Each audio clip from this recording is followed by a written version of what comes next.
नमस्कार, all India news मध्ये आपलं सहर्ष स्वागत। मी नजीर मुलानी, ऑल इंडिया न्यूज।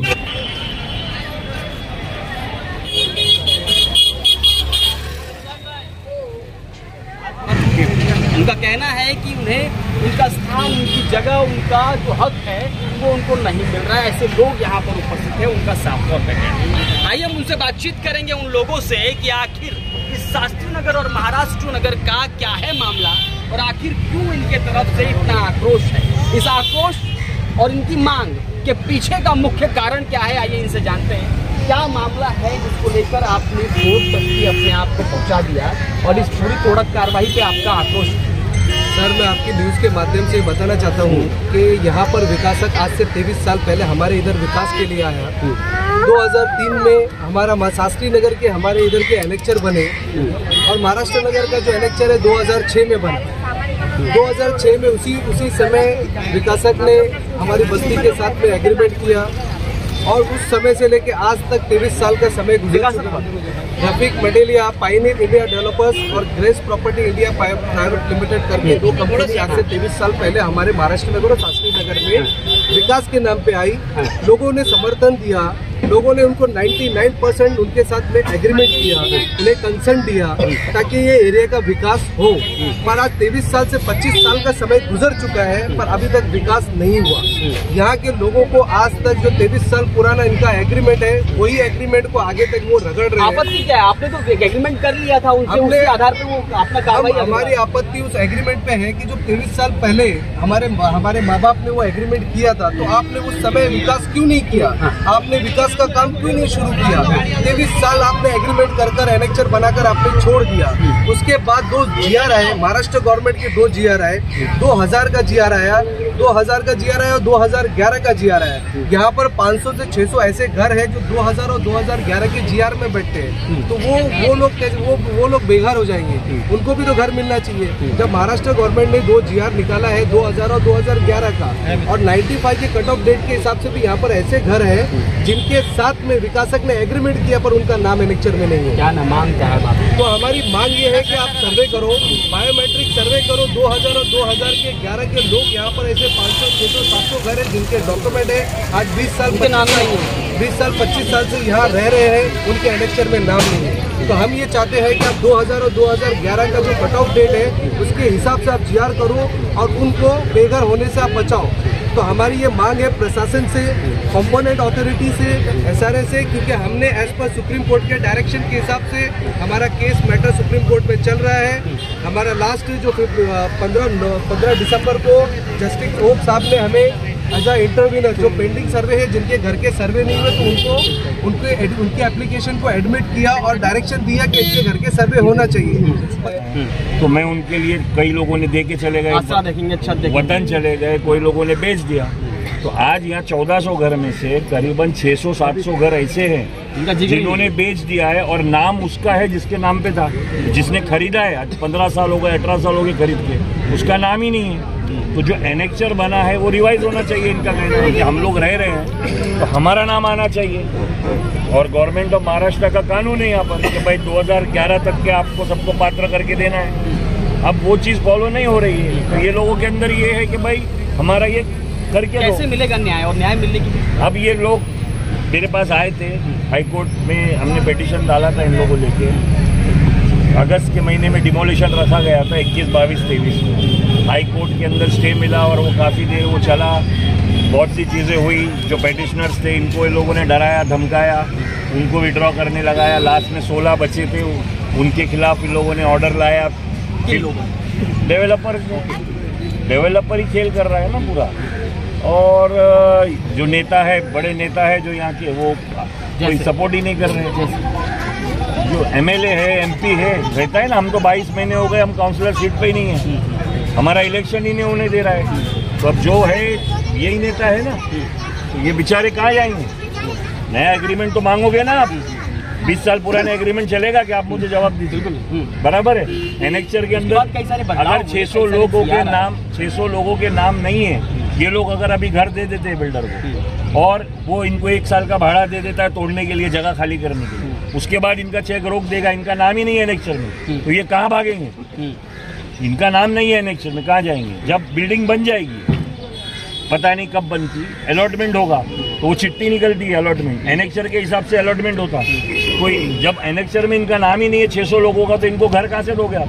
तो अब लड़ाई कैसे लड़ी जाएगी? अब वो लड़ाई ये पता ही नहीं है। अब बात ये है कि अधिकारी है वो कोई सुन ही नहीं रहे हैं। वो आज कॉलोनी ऑफिसर मेरे को मिला, बेचारा कॉलोनी ऑफिसर सीधा साधा बंदा है। जुलाई में वो आया, 9 जुलाई को उसने उसकी यहाँ पर पोस्टिंग हुई है, उसको आते ही उसको काम धंधे पे लगा दिया। और जब से लगा है 6 महीने से उसको मेमो दिया गया, मेमो दिया वार्ड ऑफिसर ने कि भाई तू काम नहीं कर रहा है, यानी उस पर इतना प्रेशर बना रहा है कि तू जा और वो तोड़ और वो चीज कर। फिर ये सुप्रीम कोर्ट गए, सुप्रीम कोर्ट ने वहां पर 30 अप्रैल के एंडिंग तक जो पेटिशनर है, जो कोर्ट के सामने आए अपनी फरियाद लेके, करीबन 400 लोग हैं, उनको स्टे दिया है कि भाई 30 अप्रैल तक ये लोग को कोई खाली नहीं करेगा और केस पेंडिंग है, अभी वहां पर सुनवाई जारी है। तो ये परिस्थिति है। अब ये लोगों का जो मांग है जायज मांग है। अगर जिस तरीके से दूसरी बात, ये जमीन जो है ये बीएमसी की है और बीएमसी की जमीन होने के बाद यहाँ पर स्लॉटर हाउस बोलते थे ना, जूना कत्ल खाना ये था।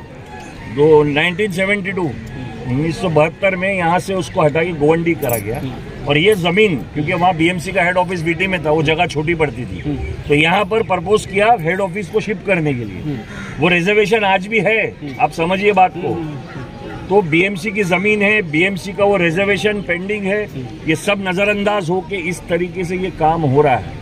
अब ये लोग जो है, ठीक है, मैं छोटा नेता हूँ, मेरे को जितना मदद करना है मैं करता हूँ, मेरे को साथ दिया है, आजाद जीतता हूँ मैं, इंडिपेंडेंट हमेशा मेरा साथ दिया है। अब क्या करेंगे? जिस तरीके का प्रशासन आपकी नहीं सुन रहा है, यहाँ का स्थानीय नेता आपकी नहीं सुन रहा है, इस तरह की आपके हाथ में पावर नहीं है, जिस तरह से 22 महीने से आपने बताया इलेक्शन नहीं होने दे रहे हैं, और खासकर यहाँ के लोग बेघर होने की स्थिति में आ गए हैं और प्रशासक अपनी मनमानी जिस तरह दिख रहा है वो सामने। तो इस पूरे माहौल में अब क्या होगा और क्या कुछ करेंगे? माहौल ये है कि अभी हम लोगों को दरवाजा सुप्रीम कोर्ट का खटखटाए हैं। सुप्रीम कोर्ट फेज वाइज सुन रहा है, कंप्लायंसेस करने बोला है, नए जिनके सर्वे बाकी है वहाँ पर भेज रहे हैं, वो लोग उसने एक्सेप्ट किया। इनको बोला है बीएमसी को सर्वे करने को, कॉम्पिटेंट अथॉरिटी को। जो लोग पात्र है, जिनका एनेक्चर में नाम है, उनको बोला आप अंडरटेकिंग दीजिए कि आप, यानी कोर्ट ये भी देख रहा है ना कि इन लोग हमारी बात मानते हैं, तो उनसे अंडरटेकिंग ले रहा है कि भाई ठीक है, अप्रैल एंडिंग तक आप खाली करोगे, आपका स्कूल का मसला है, ये है। तो ये चीज़ें हैं। लेकिन जो लोग नहीं आए कोर्ट में, कई लोगों को इन वक्त लोगों ने बोला था कि आ जाइए आप, लेकिन लोग कैसे थे कि नहीं कुछ नहीं होगा, 20 साल हो गए कुछ नहीं करा। लेकिन अभी जो आया है बंदा, वो व्यापारी आदमी है, जो ओरिजिनल डेवलपर था रफीक मंडेलिया, उसने प्रोजेक्ट बेच दिया है राजन शाह करके। अब राजन शाह को कोई लेना देना नहीं, वो व्यापारी आदमी, उसका बात करने का रवैया, जो जिस तरीके से वो लोगों से बात करता है, एकदम यानी अरे तुम यहाँ पर आए हो कमाने के लिए, इन लोग का घर तुम अच्छे से बना के दो, उसके ऊपर तुम कमाओगे। 66,000 स्क्वायर मीटर इनको बेचने को मिल रहा है माल, 66,000 स्क्वायर मीटर यानी करीबन 7.5 लाख फुट माल। बीएमसी की जमीन है, बीएमसी को कुछ नहीं मिल रहा है। आप समझ लो बात को। आप मुझसे सवाल करने से जाके जो बड़े नेता उनसे पूछिए, बीएमसी कमिश्नर से पूछिए, आप लोग चैनल वाले हो, आप न्यूज वाले हो, आप लोग को ये मुद्दा इनके साथ आपको खड़ा रहना।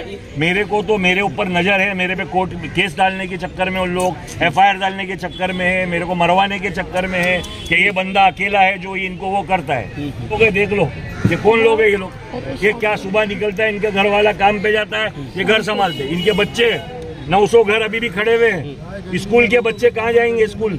लॉकडाउन था, लॉकडाउन में सब चीज खत्म हो गई थी, लोगों ने कैसा कैसा करके फीस भरा, किसी का 80,000 बाकी था, वो गाड़ी थोड़ी पटरी पे आई। अभी ये मेरी बहू थी, बच्चे स्कूल चले गए थे, आप नंबर डालने के लिए कल आए, खामोशी में आके सबके दरवाजों पे नंबर डाल के आप चले गए। मैं नमाज को बैठी थी, नंबर डाल के आप चले गए। तो ये काम तो अली बाबा 40 चोर के जमाने में हो चुका था। तो आप बाकायदा बोल के मीटिंग लेके यहाँ पे एक नंबर पे सीना तान के सबको बोल के आप बुलडोजर लेकर आते हैं यहाँ पे। अच्छा, तो फिर आपने खामोशी में कैसे नंबर डाल के चले गए?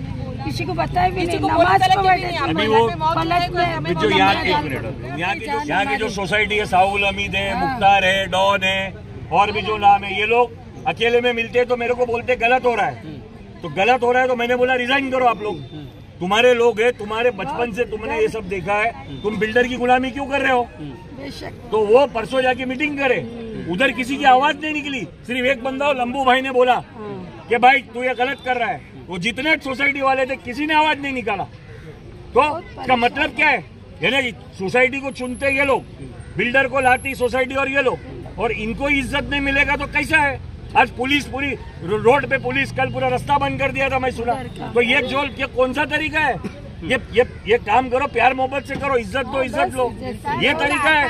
अरे घर की 70% पुलिस, जज ने बोला, सुप्रीम कोर्ट के जज ने बोला 70% पुलिस स्लम में रहती है मुंबई की। तो ये चीजें जो है ये किसको समझना है? नेता क्या कर रहे हैं?